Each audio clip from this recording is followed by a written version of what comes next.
জাপানের রাজধানী টোকিওর ইম্পেরিয়াল হোটেলে বৃহস্পতিবার ৩০তম নিক্কেই ফোরামে অংশ নেন প্রধান উপদেষ্টা ডক্টর মোহাম্মদ ইউনূস।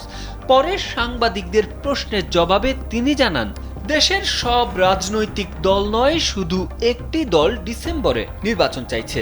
ডক্টর ইউনূসের এই বক্তব্যের কড়া সমালোচনা করেছেন বিএনপির স্থায়ী কমিটির সদস্য মির্জা আব্বাস। শুক্রবার শহীদ প্রেসিডেন্ট জিয়াউর রহমানের ৪৪তম শাহাদাত বার্ষিকী উপলক্ষে তার কবরে শ্রদ্ধা জানানো শেষে এ নিয়ে কথা বলেন তিনি। মির্জা আব্বাস মন্তব্য করেন, ডিসেম্বরের মধ্যে সংসদ নির্বাচন দেশের এক ব্যক্তি চান না, তিনি হলেন ডক্টর ইউনূস।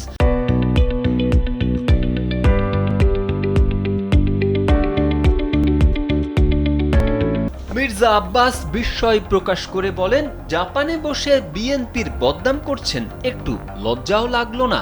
দেশের সম্পর্কে বিদেশে বসে বদনাম করতে? জোরালো কণ্ঠে বলেন, নির্বাচন ডিসেম্বরেই হবে, জুনে নয়। ডিসেম্বরের কথা ইউনূস সাহেব স্বয়ং বলেছিলেন, বিএনপি বলেনি।